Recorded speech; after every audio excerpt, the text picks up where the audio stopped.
જંગલમાં વસંતનું આગમન થઈ ચૂક્યું હતું અને હોળીનો તહેવાર બારને ટકોરા મારી રહ્યો હતો. લુચ્ચા કાગડાએ આ અવસરનો લાભ ઉઠાવવા માટે રંગ અને પિચકારીની હાટડી માંડી હતી, પરંતુ કાગડાની દાનત ખોટી હતી. તે શુદ્ધ રંગોને બદલે શ્વાસને હાનિ પહોંચાડે તેવા કેમિકલ યુક્ત અને પેરશેડીયો રંગ વેચીને લોહીના તરસ્યા વેપારીની જેમ બેઠો હતો. એવામાં ચકલીબેન પોતાના પરિવારનું ગુજરાન માટે કામની શોધમાં ત્યાંથી પસાર થઈ રહ્યા હતા.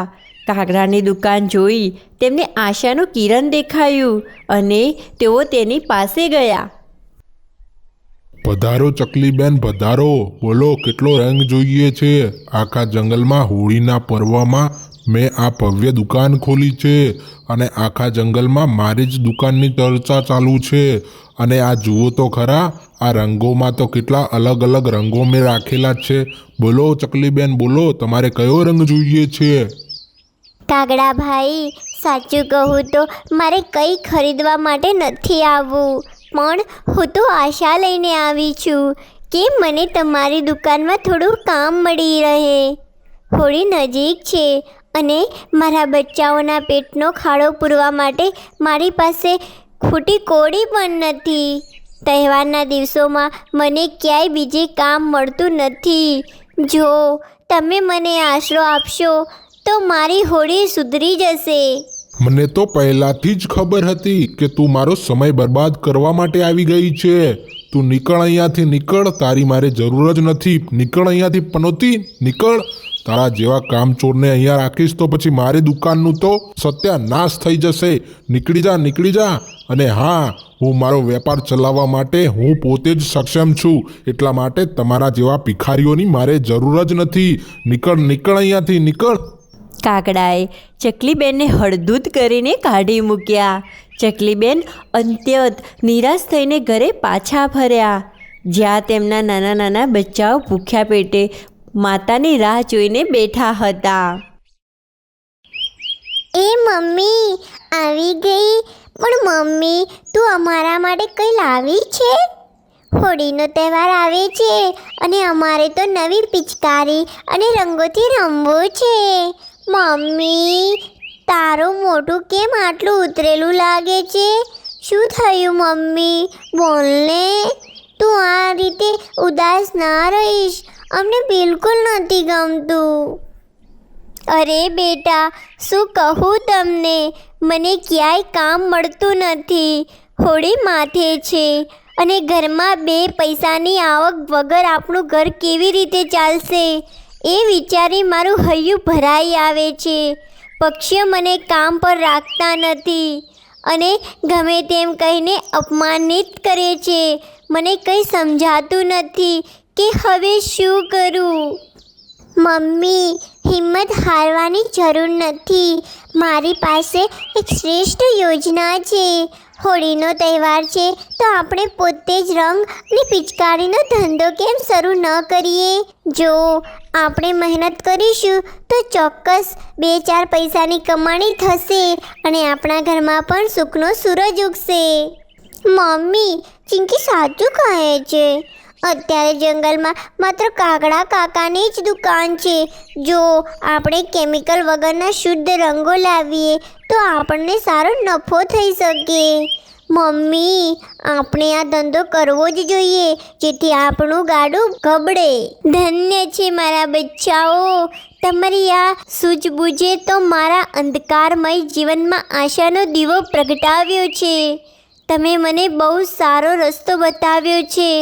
હવે જોજો, કાલે જ હું આ વ્યવસાય શરૂ કરું છું અને પછી જુઓ આપણી પિચકારીઓ કેવી વેચાય છે.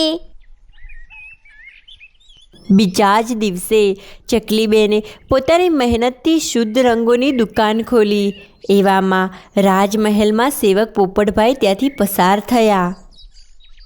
વાહ ચકલીબેન, વાહ! તમે તો રંગોની કેટલી સુંદર અને પ્રાકૃતિક દુકાન કરી છે. અને ખાસ વાત કહું, પક્ષીરાજ પોતે રંગોની ખરીદી કરવા માટે જંગલમાં નીકળ્યા છે.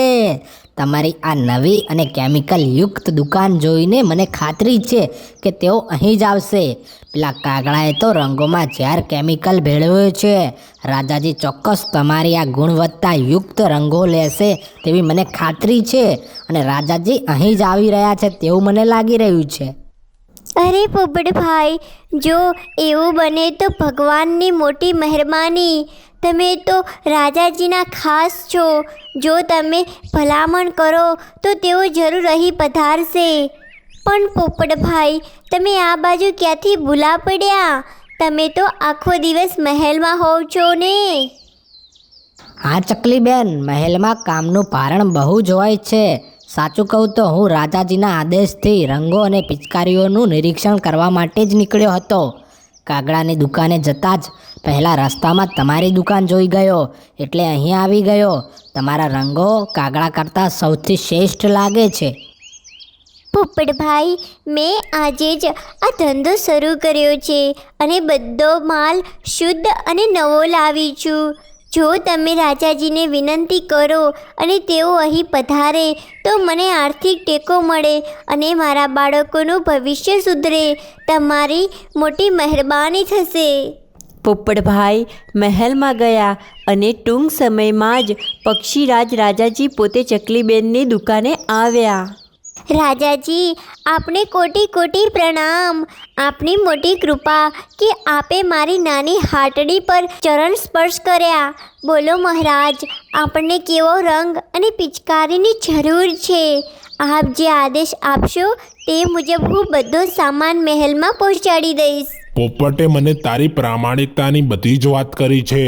તારો રંગ શુદ્ધ છે એટલા માટે હોળીના આ તહેવારોમાં મહેલમાં બધો જ તારો સામાન આવશે. હોળીના આગલા દિવસે મહેલમાં બધું જ પહોંચાડી દઈશ ને. અને હા, સાવધાન, જો કાર્યમાં વિલંબ થયો ને તો તારું મસ્તક ધડથી અલગ કરી દેવામાં આવશે. આ મારો આદેશ છે. મહારાજ, કોઈ ચૂક નહીં થાય. આપનું વચન મારા માટે પથ્થર પરની લકીર સમાન છે. હું હોળીના આગલા દિવસે બધો સામાન સુરક્ષિત મહેલમાં પહોંચાડી દઈશ. એની સંપૂર્ણ જવાબદારી મારી રહેશે. ચકલીબેનને રાજાજીનો મોટો ઓર્ડર મળ્યો, જેની ખબર કાગડાના ઘરે પહોંચી. અરે ઓ કલ્લુના પપ્પા, કેમ મોઢું લટકાવીને બેઠા છો? આપણી દુકાન તો આખા જંગલમાં એક જ હતી, તો પછી બધો નફો આપણને જ મળવો જોઈએ ને.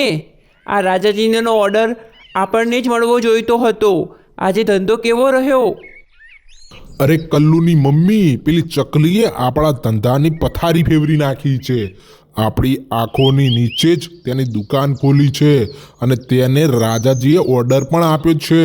આ જ રીતે ચાલતું રહ્યું ને તો આપણા ધંધાની જે પથારી ફરી છે ને તેનો નામો નિશાન મિટાઈ જશે. તું કંઈક યુક્તિ વિચાર.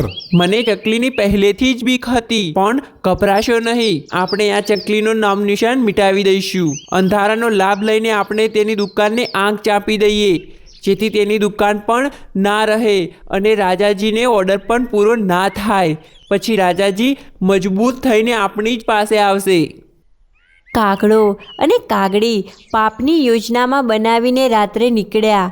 રસ્તામાં કબૂતરભાઈએ તેમને જોયા અને શંકા જતાં તેમની પાછળ ગયા. કાગડા અને કાગડીએ દુકાનને આગ લગાવી દીધી અને કબૂતરે આ બધું પોતાની આંખે જોયું. જોઈને કલ્લુના પપ્પા, ચકલીનો અસ્ત થઈ ગયો. હવે જલ્દી અહીંથી પલાયન થઈએ. કોઈ જોઈ જશે તો આપણી ખેર નથી.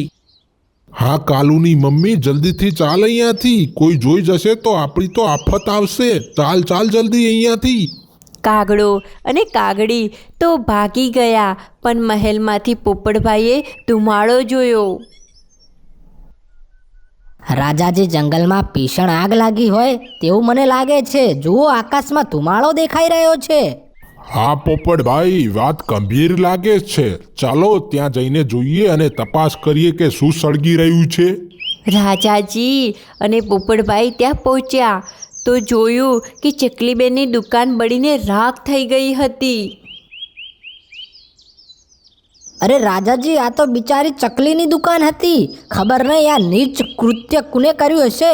બધું જ બાળીને ખાખ કરી નાખ્યું છે. પોપટભાઈ, જેણે પણ આ પાપ કર્યું હશે ને તેને મૃત્યુદંડથી પણ વધારે મોટી સજા આપીશ. એકવાર પુરાવો મળી જાય પછી તેની વાત છે. આ સાંભળી કબૂતરભાઈ બહાર આવ્યા અને સત્ય જણાવ્યું. મહારાજ, મેં મારી સગી આંખે જોયું છે કે આ આગ કાગડા અને કાગડીએ લગાવી છે. તે બંને હમણાં જ અહીંયાથી છુપાઈને ભાગ્યા છે. શું કાગડાની આટલી હિંમત? અત્યારે જ મારી સાથે ચાલો, તેને આજે જ પાઠ ભણાવવો પડશે. પોપટભાઈ, તમે મહેલમાં જાઓ, હું આ ગુનેગારને અત્યારે જ દંડ આપીને આવું છું. રાજાજી અને કબૂતરભાઈ કાગડાના ઘરે પહોંચ્યા. રાજાજીને અચાનક જોઈ કાગડો થથડી ગયો. અરે રાજાજી, આપ અમારા ઘરે આટલો કષ્ટ કેમ કર્યો? આદેશ કર્યો હોત તો અમે જ હાજર થઈ જત. ઓ કાગડા, તારા પાપનો ઘડો ભરાઈ ગયો છે. તે જે ચકલીની મહેનત પર આગ લગાવી છે ને તે માફીની લાયક જ નથી. તે જંગલના નિયમોનું ઉલ્લંઘન કર્યું છે અને હવે તારે ભોગવવું જ પડશે. રાજાજી, મને માફ કરી દો. હું આ કાગડીની કાન ભરણીમાં આવી ગયો અને રાજાજી તેમાં હું પોળવાઈ ગયો. રાજાજી, મને માફ કરી દો. રાજાજી, મને માફ કરી દો. ભૂલની સજા તો મળશે જ. તમારો મૃત્યુદંડ રદ કરું છું, પણ તમારો આ દંડ એ છે કે હવે તમે જે પણ કમાણી કરશો તે બધું જ ચકલીબેનને અર્પણ કરવાનું રહેશે. તમારી આ કમાણીમાંથી એક પણ રૂપિયો તમારે લેવાનો રહેશે નહીં. બધા જ પૈસા હવે ચકલીબેનને આપવાના રહેશે.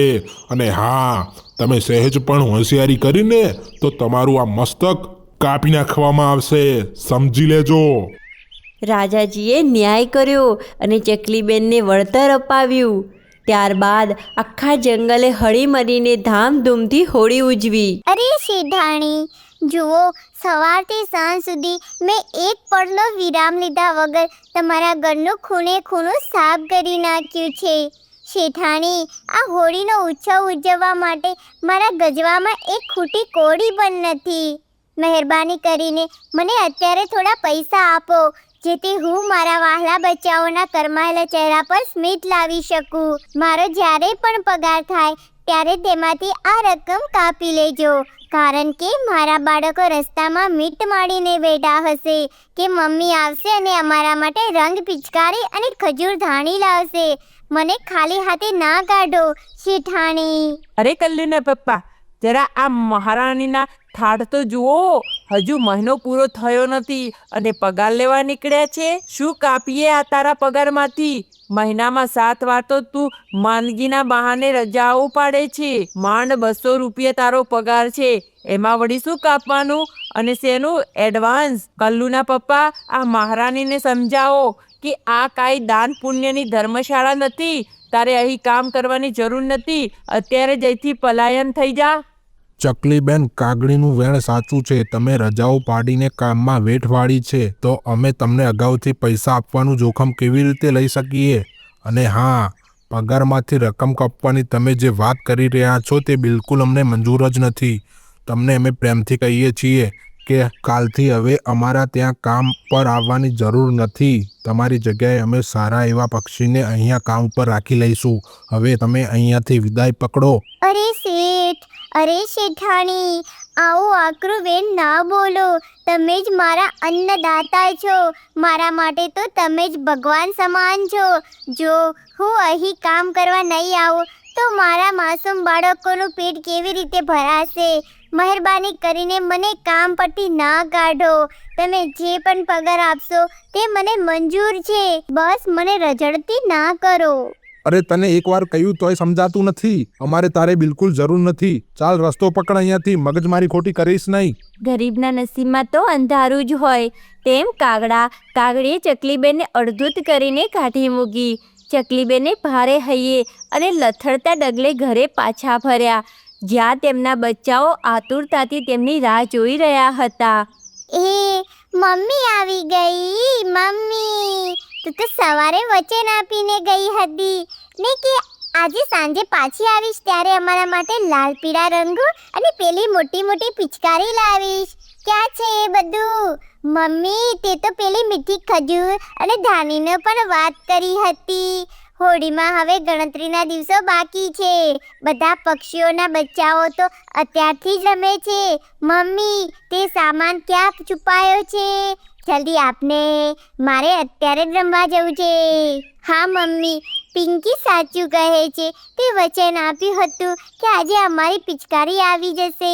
ક્યાં છે અમારો સામાન મમ્મી? ચકલીબેન હવે ભારે ધર્મ સંકટમાં મુકાઈ ગયા. તેમને થયું કે હવે મારા માસૂમ બચ્ચાઓને હું શું જવાબ આપું. આ બંને તો કલર અને પિચકારીની રાહ જોઈને બેઠા હતા. ત્યારે ચકલીબેન પોતાના હૈયા પર પથ્થર રાખીને બચ્ચાઓને ખોટું આશ્વાસન આપે છે. અરે મારા વહાલા બચ્ચાઓ, તમારી મમ્મી દુકાને ગઈ હતી. બહુ લાંબી લાઈનમાં ઊભી રહી હતી. પણ શું કરું બેટા, આ વખતે તહેવારની એટલી બધી ભીડ હતી કે હું પહોંચી ત્યાં સુધીમાં તો બધી જ પિચકારીઓ અને રંગો વેચાઈ ગયા હતા. તમે જરાય ઉદાસ ના થાઓ. હું કાલે વહેલી સવારે જઈને તમારા માટે સૌથી સુંદર સામાન લઈ આવીશ. અત્યારે તો પેટ ભરવા માટે ચરવા જવું પડશે. ચાલો જલ્દી જંગલમાં જઈએ, નહીતર અંધારું થઈ જશે. ચકલી અને તેના બચ્ચાઓ જંગલમાં ચરવા માટે જાય છે. પણ ભૂખ અને ચિંતાના કારણે ચકલીનું શરીર સાથ આપતું નથી. અચાનક ચકલીને ચક્કર આવવા લાગે છે અને તે બેભાન થઈને નીચે પડકાય છે. અરે મમ્મી, આંખો ખોલ મમ્મી. તને અચાનક આ શું થઈ ગયું? હમણાં તો તું અમારી સાથે કેટલી સરસ વાતો કરતી હતી. ભાઈ, જોને મમ્મીને શું થઈ ગયું. મમ્મી ઉઠ, જાગો મમ્મી. પિંકી, મમ્મીને ચક્કર આવ્યા લાગે છે. તું મમ્મીની પાસે જ રહે છે. હું હમણાં જ ડૉક્ટર સાહેબને બોલાવીને આવું છું. તું ક્યાંય જતી નહીં. આમ ચકલીનું બચ્ચું પોતાની મમ્મીનો જીવ બચાવવા માટે વ્યાકુળ થઈને ડૉક્ટર સાહેબને બોલાવવા માટે દોડે છે. અરે ડૉક્ટર સાહેબ, જલ્દી મારી સાથે ચાલો. મારી મમ્મી અચાનક નીચે પટકાઈ છે અને તે કાંઈ બોલતી નથી. સાહેબ, મહેરબાની કરીને મારી માને બચાવી લો. જો બેટા, પહેલાં જૂના હિસાબની વાત કર. તારી મમ્મી 10 દિવસ પહેલાં જ્યારે પેટમાં દુખાવાની દવા લેવા આવી હતી ત્યારના પૈસા હજુ સુધી મળ્યા નથી. હું કોઈ મફતમાં સેવા કરવા નથી બેઠો. દવાના પૈસા પણ ઉધાર છે અને વીજળીના પૈસા પણ બાકી છે. પહેલાં એ બધું ચૂકવ, પછી જ આવીશ. આજે તું બરાબર ઘાટમાં આવ્યો છે. પૈસા લાવ. પૈસા આપ્યા વગર હું અહીંયાથી એક ડગલું પણ નહીં ભરું. ચકલીનું બચ્ચું ડૉક્ટરની નિષ્ઠુરતા જોઈને હેબતાઈ જાય છે અને પૈસાની વ્યવસ્થા કરવા માટે કાગડાના ઘરે જાય છે, કારણ કે તેની મમ્મી તેમના ઘરે વર્ષોથી કામ કરતી હતી. શેઠ, મારી મમ્મી બહુ બીમાર છે. ડૉક્ટર સાહેબે પૈસા માગે છે. મહેરબાની કરીને મને થોડા પૈસા આપો, જેથી મારી માતાને ઈલાજ થઈ શકે. ઈશ્વરના ખાતર થોડી દયા કરો. એ નીકળ અહીંથી. તારી માને અમે ક્યારની કામ પરથી હાંકી કાઢી છે અને તેને કોઈ જ પૈસા અહીં બાકી નથી. આવી ગયો મોટો અહીં ભીખ માગવા. નીકળ અહીંથી હમણાં જ, નહીંતર મારો હાથ તારા પગ ઉપર ઉપડી જશે અને ટાંટિયો ભાગી નાખીશ. જો બેટા, હું તને શાંતિથી સમજાવું છું. તારી માં રજાઓ બહુ પાડતી હતી એટલે અમે તેને કામ પરથી રવાના કરી દીધી. અહીં તારા 1 રૂપિયો પણ બાકી નથી. એટલે તને પ્રેમથી કહું છું કે અહીંયાથી ચાલ્યો જા. ખોટો સમય ના બગાડ. ચકલીના બચ્ચાને કાગડો અને કાગડી ડરાવી ધમકાવીને પોતાના ઘરેથી કાઢી મૂકે છે. નિરાશ થયેલું બચ્ચું રડતું રડતું છેવટે પોપટભાઈના ઘરે પહોંચે છે.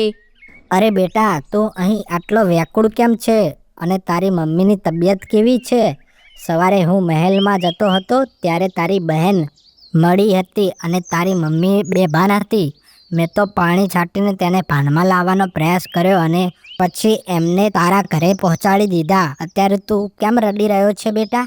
પોપટી કાકા, ડૉક્ટર સાહેબે ઉધાર પૈસા વગર આવવાની ના પાડે છે. હું કાગડાબાઈ પાસે પણ ગયો હતો, પણ તેમને મને ધક્કા મારીને કાઢી મૂક્યો. મારી મમ્મીનો જીવ જોખમમાં છે કાકા. અરે બેટા, બસ આટલી જ વાત? આ પોપટ કાકા હજુ જીવે છે. બોલ, કેટલા પૈસા જોઈએ છે? પેલા ડૉક્ટરને કહેજે કે તેને આંખો ખરીદી લઈએ ને એટલા પૈસા છે. અમારી પાસે. લે બેટા આ પૈસા અને આ પેલા લાલચુ ડૉક્ટરના મોઢા પર મારીને એને અત્યારે જ ઘરે બોલાવી લાવ. તું ચિંતા ના કર, હું હમણાં જ તારા ઘરે પહોંચું છું. ચકલીનું બચ્ચું પોપટભાઈ પાસેથી આર્થિક મદદ લઈને ફરીથી ડૉક્ટર પાસે જાય છે અને જૂના તમામ ઉધાર ચૂકવીને ડૉક્ટર સાહેબને પોતાના ઘરે લઈ જાય છે.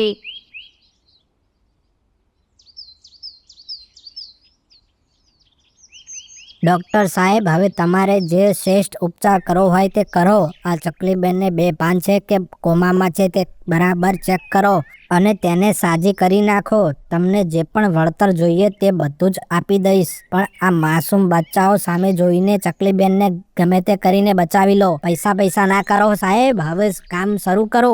પોપટભાઈ, મારાથી જેટલો પણ પ્રયાસ થશે એટલો હું કરીશ. બાકી બધું તો ભગવાનના હાથમાં છે. બસ તમે ઈશ્વર પર ભરોસો રાખો. ઈશ્વરની કૃપા અને પોપટભાઈની નિસ્વાર્થ મદદથી ચકલીબેનને ફરીથી સાજા થઈ જાય છે. હોળીના તહેવારમાં હવે ગણતરીના દિવસો બાકી હતા ત્યારે પોપટભાઈ ઉદારતા દાખવીને ચકલીબેનને આર્થિક મદદ કરે છે અને ત્યારે ચકલીબેન અને તેના બચ્ચાઓ સાથે મળીને આનંદથી હોળીનો તહેવાર ઉજવે છે.